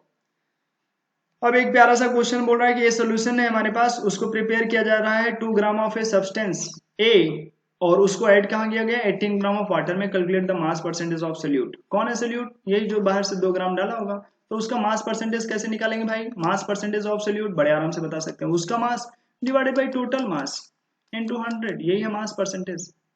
ठीक है, किसी का मास परसेंटेज निकालना है, मतलब उसका mass divided by total mass into 100, ये बन जाएगा मास परसेंटेज। सॉल्व कर लोगे बड़े आराम से आ जाएगा 10% जैसा, जो यहाँ पे किया भी क्या है। एक टर्म आता है मोल फ्रैक्शन, ये क्या चीज है, ध्यान से देखेंगे बहुत जल्दी समझ में आ जाएगा। एक कंटेनर में 2 गैसेस, जाग रहे हो या सो गए 1 घंटे 11 मिनट में, यार इतना तो जाग सकते ही। अगर मोल फ्रैक्शन एक नया सा टर्म, बहुत जल्दी समझ जाएंगे। लिमिटिंग रिएजेंट देखो समझ में आ गया ना, और ऐसे ही मोल फ्रैक्शन भी। अगर एक कंटेनर में कई गैसेस हो हमारे पास, ऑक्सीजन गैस है, नाइट्रोजन गैस है, मान लो ये दोनों गैस हैं, इसका मोल किसी ने दे दिया 4 मोल, ये है हमारे पास 3 मोल, तो 2 गैसेस अगर हमारे पास एक कंटेनर में है तो हमसे कोई पूछेगा एक गैस कितना है, तो उसको बताने के लिए एक टर्म यूज करेंगे, मोल फ्रैक्शन, कि एक गैस का तुम्हारा बता दो कितना परसेंटेज है या फिर कितना फ्रैक्शन में है वो। तो हम बोलेंगे देखो कोई पूछे बताओ मोल फ्रैक्शन ऑफ, इसको हम एक्स से दिखा देंगे, तो बोलेंगे मोल फ्रैक्शन ऑफ ऑक्सीजन, वो हो जाएगा ऑक्सीजन के मोल डिवाइडेड बाई टोटल मोल। तो 2 ही गैस है यहाँ पे, मैंने बोला कंटेनर में कौन सी गैस है, ऑक्सीजन और नाइट्रोजन, तो टोटल मोल कितना 7, ऑक्सीजन के कितने मोल थे 4 इंटू 100। मोल का फ्रैक्शन, जैसे थोड़ी देर पहले मास के फ्रैक्शन निकालते थे, उसका mass divided by total mass, अभी लिखेंगे उसके मोल डिवाइडेड बाई टोटल मोल, तो ये हो गया फ्रैक्शन। 100 से मल्टीप्लाई कर देंगे तो परसेंटेज आ जाएगा, कितना परसेंट ऑक्सीजन गैस है वो कोई बताए तो वो बोलेंगे ऑक्सीजन के मोल 4 है, टोटल मोल 7 इंटू 100, तो फिर वो मोल फ्रैक्शन नहीं हो जाएगा, फिर वो मोल परसेंटेज हो जाएगा। ठीक है, मतलब मोल फ्रैक्शन अगर जैसे यहाँ पे बोल रहा है एक कंटेनर में 2 गैसेस हैं, ए और बी, तो मोल फ्रैक्शन कैसे निकालेंगे, बोलेंगे ए के mole divided by total mole, A plus B. B का मोल फ्रैक्शन बताना होगा तो फिर हमें लिखना पड़ेगा बी के मोल, यहाँ लिखना पड़ेगा ऊपर एन बी। ठीक है, एन बी, बी के मोल डिवाइडेड बाई टोटल मोल। समझ में आया, मतलब किसी का भी मोल फ्रैक्शन बताना बहुत आसान है। मान लो एक कंटेनर में 3 गैसेस हो, एक है 1 मोल है हमारे पास, 1 मोल है ऑक्सीजन, 1 मोल है हमारे पास हाइड्रोजन, और एक हमारे पास है 4 मोल है पड़े नाइट्रोजन के। और फिर कोई पूछे चलो नाइट्रोजन का मोल फ्रैक्शन बता दो, मोल फ्रैक्शन ऑफ नाइट्रोजन, तो कैसे बताएंगे, नाइट्रोजन के मोल 4 और टोटल मोल 6, तो ये हो गया नाइट्रोजन का मोल फ्रैक्शन। कोई पूछे हाइड्रोजन के मोल फ्रैक्शन, तो बोलेंगे बता देंगे हाइड्रोजन के मोल 1 है उस कंटेनर में और टोटल मोल है 6, तो ये हो गया हाइड्रोजन के मोल फ्रैक्शन। जिसका भी मोल फ्रैक्शन निकालना हो उसका मोल डिवाइडेड बाई टोटल मोल, बस। और एक चीज मिलती है मोलैरिटी, ये क्या चीज है, कंसंट्रेशन को निकालने का तरीका, कंसंट्रेशन को। ठीक है, इसके बारे में अगर ज्यादा आपको सीखना होगा तो मैं इस वीडियो के डिस्क्रिप्शन में एक लिंक ऐड कर दूंगा। क्या ऐड कर दूंगा भाई? लिंक। वहां पे जा करके मोलरिटी वाला टर्म सीख लेना। बहुत सारे क्वेश्चन मैंने उसमें मोलरिटी के ऊपर कराए हैं। आओ, मोलरिटी क्या चीज है? Number of moles of solute, और वो कहाँ पे प्रेजेंट है? Volume of solution in litre. मतलब अक्सर मोलरिटी बोलना होगा तो हम ऐसे बोलेंगे मोल पर लीटर। मोल किसके? सोल्यूट के, जो बाहर से हम लोग थोड़े अमाउंट में डालते हैं। और जो नीचे लीटर लिख रहे हैं वो क्या है? Volume of solution.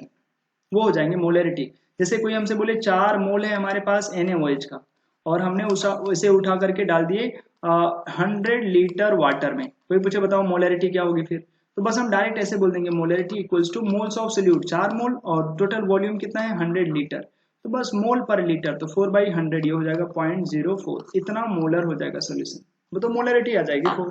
अगर ये मास दिया होता है कि हमने मास में डाला है, किसी ने हमसे मान लो बोल दिया 4 ग्राम हमने NaOH उठा करके डाल दिया सपोज 500 ml वाटर में, अब बताओ मोलरिटी कितनी होगी? तो कैसे बताएंगे मोलरिटी? Moles of solute. क्या लिखेंगे? Moles of solute. अभी तो मास दिया है ना, तो मोल बनाओ। मास से मोल कैसे आएगा?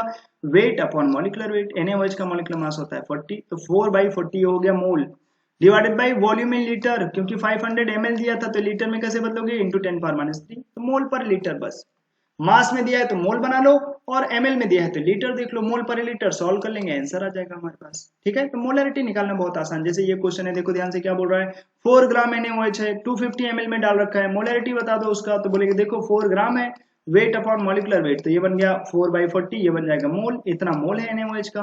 और डिवाइडेड बाई कितने वॉल्यूम में डाला? 250, ये तो ml में है तो 1000 से डिवाइड कर दो, तो ये बन जाएगा हमारे पास लीटर। बस मोल पर लीटर बन गया molarity. Moles of solute divided by volume of solution in litre. समझ में आया भाई? ऐसे सॉल्व कर लेंगे। ऐसे एक टर्म आता है मोलेलिटी। क्या टर्म है ये भैया? मोलेलिटी। मोलेलिटी क्या चीज है? सेम चीज होगा, moles of solute, moles of solute divided bye, moles नहीं नीचे लिखेंगे, नीचे लिखेंगे mass of solvent. Moles of solute divided by mass of solvent in KG. किस में लिखेंगे सॉल्वेंट का मास? किलोग्राम में। ध्यान से देखो नीचे, इसका यूनिट क्या बनेगा फिर? मोल पर केजी, ऐसे करके आएगा। वहां बोल रहे थे मोल पर लीटर, ठीक है भाई, मोल पर लीटर जैसा।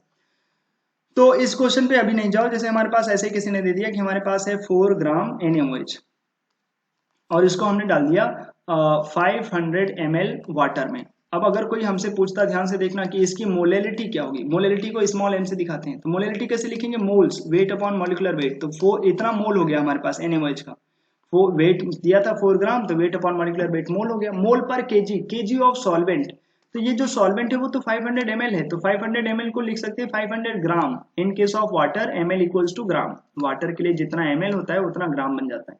मतलब 500 ग्राम में तुमने 4 ग्राम NaOH डाला है, तो 500 ग्राम मतलब कितने किलोग्राम में डाला, क्योंकि नीचे हमें किलोग्राम चाहिए, तो 500 इंटू 10⁻³ तो ऊपर बन गया मोल, नीचे बन गया किलोग्राम।